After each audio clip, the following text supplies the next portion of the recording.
Now, to make the fur, I wanted to give that a little bit of texture. So what I did was I took they're little snipping scissors. And they look like this. These are actually available in the fabric store. And if you look at them, they almost look like little tweezers on the end, but they're really nice to work with. You snip and work them back. So what I'm going to do, please excuse me, I'm going to flip this around, and I'm going to hold them up a little bit. And what I'm going to start doing is cutting first. So I'm going to lay that down flat, and I'm going to snip up. Lay it down flat and snip up. And that gives it the effect of little fur. And you kind of got to get in there sideways. And then I'm going to flip them around and go back this way. And as you see, it's much easier when these are dry. And you want to lay those scissors flat and snip. Okay. Now, on the second row, you're going to go in between the first that you already snipped. So I'm going to start here and snip in between.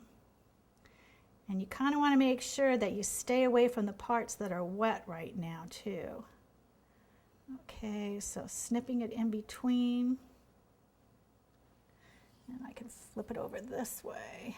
Well, actually, I started going that way, so I need to keep going the other way here. Alrighty, and then again in between on the bottom.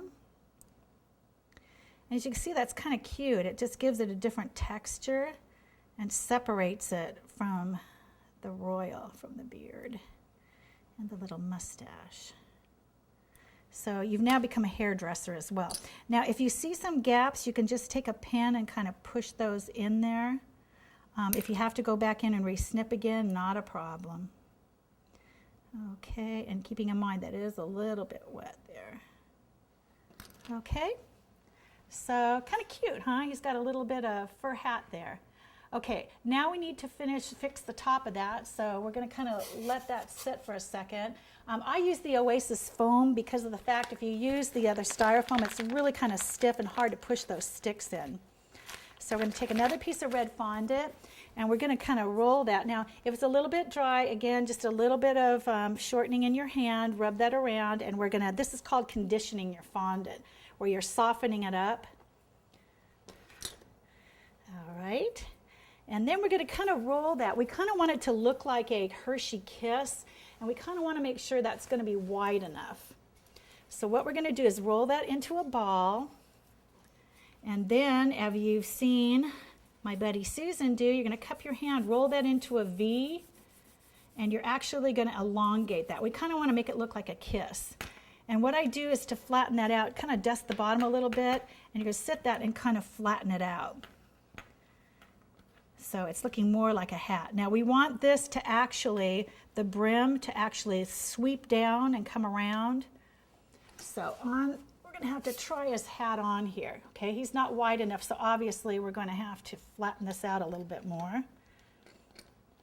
And like I said, they're all going to be a little bit different size and shape, so you're going to have to just kind of, it's like getting dressed or making a pattern or something. You're just going to have to keep playing until you get it. We need a little bit more.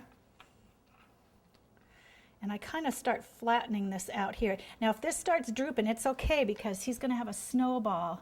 We're almost there on the end of his head. Oh, close, we're getting close. Okay, we've got it, by Jove, we've got it.